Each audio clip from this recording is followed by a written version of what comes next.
各位，这个大陆的网友啊，我发现大部分都很善良，都很同情台湾的民众。当然了，台独1450会说我们不需要同情，我们比你过得好，我们手里边有选票。其实呢，关于选票这个事儿呢，我早就给我的粉丝们说，别信这玩意儿。美式选举的选票其实就是绑票，你把票投给他了，你被他给忽悠了，然后呢你就成奴隶了。为啥呀？因为你把票投给他了，这几年他就可以胡作非为了，等他把你的生活作的已经是不像样子了，然后你再拿回来啊，再投一次，是吧？所以，但是你找谁说理去呢？你的生活已经被毁了，你还想恢复到原来的生活水平？那不可能了，对吧？那你再奋斗去吧，对吧？所以说，美式的选票就是绑票。你看看这2年呢，台湾的民众都过的什么日子呀？吃莱猪、瘦肉精啊，吃日本的核污染的食物。然后现在呢，又必须得在美国进口发芽的土豆。大家都知道，发芽的土豆那都是那个会产生毒素的，不能吃的呀。可是呢，这个民进党赖清德当局为了跪舔美爹，他们竟然向台湾的民众这个宣称啊，说发芽的土豆没事儿啊，你把它抠下去就可以吃了。把大陆的网友都给看呆了，你知道吗？也非常同情台湾的民众。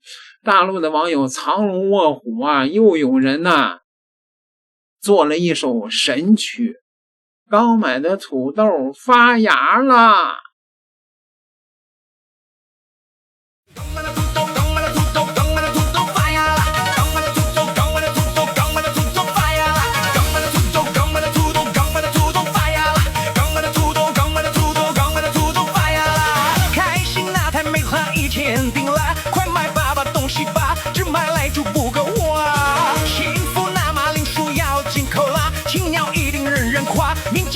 真伟大，悄悄的是按标准，全放宽是按有绿色把关，全力配合美国的不好呀，马铃薯呀都发芽，都被民众发现啦，怎么洗白才好呀？日本也要吃它。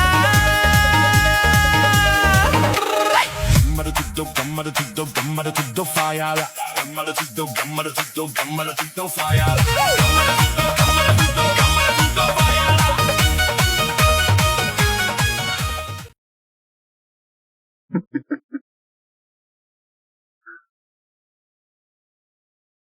馆长确实看不下去这帮青鸟们的倒行逆施了，你们还是人吗？这不瞪眼说瞎话吗？这不是？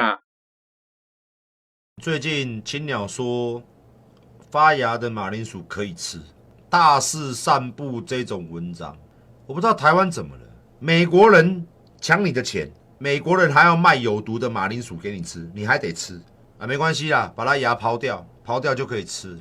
我们的对岸，我们的隔壁有一个农业大国中国大陆，它比美国卖的更便宜。他们中国大陆的官员、他们的海关、他们的东西检查更详细，隔壁就有啊，更便宜啊，一个100公里，一个几千公里的。你台湾很多东西都要靠进口，你为什么不跟中国大陆的同胞，你买我的，我买你的？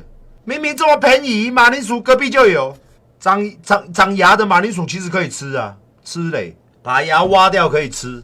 你给你吃啦，你给你全家吃。我看到一个文，他说哦，我最近看到了这个，一看就知道民进党的笨鸟嘛。哦，我像我啊，我都马铃薯，我都买有那个芽又没关系。我都把芽挖掉喂我老婆吃啊，不，喂我老公吃啊，喂我老公他们一家吃啊，我们吃了很久又没怎么样，有我证明啊，长芽把芽抛掉就可以吃了啊。有人会拿生命来开玩笑，那你要挺民进党，你可以写出这种文章给你老婆吃，你不会死我们会死啊，你不要命我们要命，你有拿到钱呢？你有要钱不要命，我有拿到钱吗？台湾的其他人有拿到钱吗？你是民进党的网军，你有拿到钱，我有拿到钱吗？看一下，台湾要放宽美国进口的马铃薯，说如果发芽剔除掉就好，但有医师看不下去狂轰，因为发芽马铃薯会产生龙葵碱，吃了可是会中毒，不但致癌还会致命，加工成薯条、洋芋片根本看不出有没有发芽，而且这种龙葵碱毒性，就算高温150度去煮也杀不死，成人只要吃3到4颗就有致死风险。吃吧吃吧，青鸟多吃一点，青鸟多吃一点。马铃薯发芽的话不能吃。你是芽点挖掉继续吃，还是没有整颗丢？为什么？因为发芽就有毒了嘛，不能吃了，干嘛还要让它进口？丢掉？为什么？那不能吃啊。或者说一点点而已，是差不多挖掉一大部分。它上面不是有毒吗？发了芽就开始会有毒啊。我们不想冒这个险，因为1颗没多少钱。整颗丢掉啊？整颗丢，就知道它不好，为什么还要进口？那如果是为了贸易可以更进一步呢？你愿意牺牲吗？没有，不能牺牲健康吧？整颗丢掉。为什么？因为那个有毒。有什么毒？所以马铃薯如果说是有发芽，能够进到台湾，这个是伤害台湾人民，伤害人民的事不要做。因为我不吃那个，因为我不想伤害家人。可以买没有发芽的吧？我们不要故意买发芽的就来丢掉。没听过说发芽才拿来吃，它发芽了，应该整颗都不能用了。通常是丢掉，不是说芽点挖掉就去吃。没有，通常是丢掉。你有在滑 Threads 的话，你就会发现到都在试风向说，其实发芽也没关系。对，但我觉得好像不太健康。对啊。觉得会影响到你对执政党的观感吗？会，感觉就不太健康，但是又做成加工，就是让有的小孩、老人吃到就更不好。有毒啊，应该不可以吃啊，我们长期都不可以吃。我心里感触太多了，因为我看到现在台湾台湾官员只要碰到美国就跪下，老百姓的食安他根本不管，碰到日本也跪下了，老百姓的食安会不会吃死人吃受伤不管了，他管，他只要去讨好美国跟日本，尤其讨好美国。什么叫协议跟签约我跟各位讲。食安的问题是每一个政府最要重视的问题，因为会吃出人命的。我们大家都晓得马铃薯、地瓜什么发芽以后我们就不能吃谁都知道，谁不知道？谁都知道，哪个人不知道？都知道，这是常识啊。对啊，对不对？那你官员怎么可以装作不知道？不要讲说什么我跟美国签的什么贸易协定，我跟各位讲，全世界签的贸易协定里面都没有说过发芽的马铃薯可以进到他的国家的。我为什么刚刚讲说我的感触非常非常深呢？因为我工作的公司旺旺在中国大陆，你知道所有的中国大陆的这些官员对于那个食品安全的检查那是多可怕。那严格到什么地步？而且是终身就责的。你如果今天你卖了一个食物出去中间是有毒害或者违反它的标准的健康的标准你整个公司你几乎都有刑法的耶，不是罚款，你有刑法的责任呢，因为你危害到人命你知道那个工厂的检查多严格多严密那所有的食品每一个里面含的成分，我告诉各位讲，稀有的金属。微量元素，它都要你检查的清清楚楚的。那检查清楚，那个标示上面要标示的清清楚楚你不可以不标示，你也不可以不负责任造假标示，那全部有刑法上的责任，而且那个刑法是很重的，罚起钱也是很重的。任何一个食品制造公司如果出现一下的问题，它整个的食品的产业它会毁掉的，它会受伤非常严重的。所以我在讲，我们民进党这些官员你在干什么？你在干什么？你为了跟美国人下跪，你就把台湾人的人命不当作价值吗？你不去尊重吗？要你这个政府干嘛？政府做什么？政府就是保障人民的平安的嘛。政府还要你干嘛？要不要你政府干嘛？所以我觉得荒腔走板，从院长到他所有的次长，这些所有的官员出来讲的话，都不符合最基本的健康的要求跟安全的标准，食物安全的标准。所以我觉得，民进党我赶快下台吧，我也不想说什么，对这些人讲的话我都不想听，太差了。孙将军一点点时间补充。我们不要准备，看看。一颗小小的土豆照出了民进党逢美必软遇日则媚的浓言必息。从来猪到何时，再到最近放行的美国发芽土豆，这一桩桩一件件，真是让人越看越心惊。他们嘴上喊着爱台湾省，心里装的到底是什么？咱们用事实和数据来说话。还记得2021年8月吗？小蔡突然无预警宣布，从2021年元旦起开放含有莱克多巴胺瘦肉精的美国猪肉进口。消息一出，全岛哗然。老百姓的担忧不是没道理的。这玩意儿吃下去，危害是累积在体内的，影响的是份一代健康。在野党主导的10余个县市纷纷修订食品安全自治条例，要求瘦肉精零检出，结果全被民进党当局宣告无效。百姓的声音，地方政府的抵制，在民进党眼里一文不值。更讽刺的是，开放后美国猪肉在台湾省根本卖不动。数据显示，开放前的2020年，台湾省还进口了 1.57 万吨美猪。尽管2021年政策一落地，进口量暴跌到只剩1943吨，但是22年根本只有847吨。这说明什么？说明台湾省民众用钱包投了反对票，大家根本不敢吃，不宰吃。可民进党当局在乎吗？不在乎。到了2025年4月底到5月初，短短1周内，竟然连续有3批总计超过70吨的澳大利亚进口猪肉被检出含有来庆。当局食药署居然以含量未超标为由，不仅放行，还拒绝向民众公布这些来猪流向到哪里，这不是黑箱操作是什么？老百姓连自己吃的东西从哪里来，安不安全的知情权都没有了。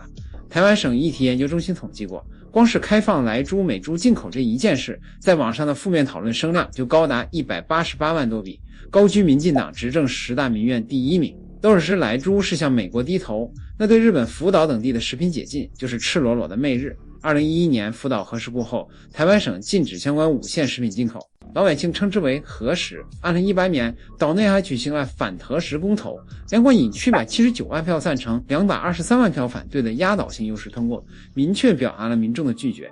民意如此清晰，民进党当局却视而不见。2022年春节后，他们突然宣布开放福岛等5县食品进口，为了蒙混过关，甚至还有露营明代提议把核食改名叫福食，一字之差，就想把放射性污染的风险给变没了吗？这简直是侮辱台湾省人民的智商。到了2025年11月21日，他们更是变本加厉，宣布对日本福岛食品的输入管制全面铁禁，回归常态管理。巧的是，就在前一天，赖孙还在社交媒体上大晒自己吃日料的照片。这时间点，这操作很难不让人怀疑，开放核食到底是为了所谓的科学依据，还是为了向日本献媚，选取政治支持？岛内网友骂声一片，直指这是政治作秀，牺牲人民健康。如果说前2道菜已经够离谱，那最近端上桌的美国发芽土豆更是突破了底线。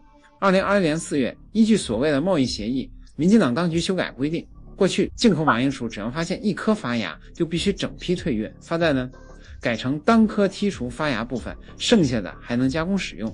发芽的土豆会产生龙葵碱，这是一种神经毒素，摄入过量可能导致中毒甚至死亡。这连小学生都懂的道理，怎么到了民进党这里就变成可以吃了？更令人担忧的是，龙葵碱极其耐热，要水煮只能去除 1%， 用150度油炸都分解不了，要加热到234度才能破坏。你平时煮东西能到200多度吗？根本到不了。而放眼全台湾，能检测龙葵碱的实验室只有2家。美国一年卖到台湾省的土豆高达8万吨，抽检率仅 2%到 10%。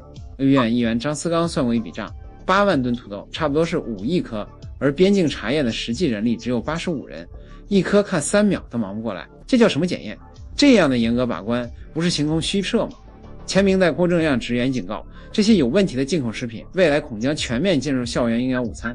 以后孩子们在学校吃什么，谁敢保证安全？有网友痛批，站在美国商人的角度，突然有个傻子开放发芽土豆进口还不准退货，他们会怎么做？答案很简，手上快过期的土豆全部往台湾省运，到时候宝岛会不会变成鬼岛？这话听着扎心，可句句是事实。郭正亮更是一针见血地指出，美国马铃薯占了台湾省进口含量 50%到 80%， 如今大幅降低门槛，根本是因为民进党害怕得罪美国。他更揭露，赖孙当时正拼命争取过境美国，搞所谓过境外交。说白了，台湾省民众的食品安全和健康，在民进党眼里不过是用来换取政治利益的筹码罢了。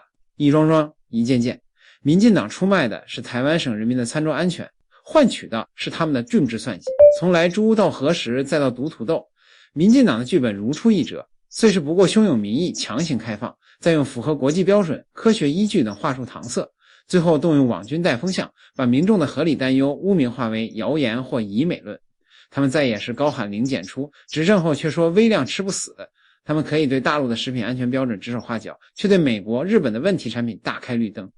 这种赤裸裸的双重标准，哪里还有半点把台湾人民的健康和福祉放在心上的样子？一颗小小的土豆，照出了民进党逢美必软、遇日则媚的奴颜婢膝。一桩桩食品安全争议，算清了他们心中那本只装得下政治私利，却装不下人民健康的账。当欺骗成为常态，当献媚成为本能，台湾省老百姓的餐桌就成了他们向外部势力缴纳的保护费。这样的政党心中怎么可能有台湾省人民？还是那句老话说得好，当权者不把人民放在心上，人民早晚会把这样的政权扫进历史的垃圾堆。台湾的民众能不能醒悟呢？2028能不能起来呢？好像不好说这个事儿啊。台独好像不在乎食物的毒，对吗？点个订阅，咱们下集再聊。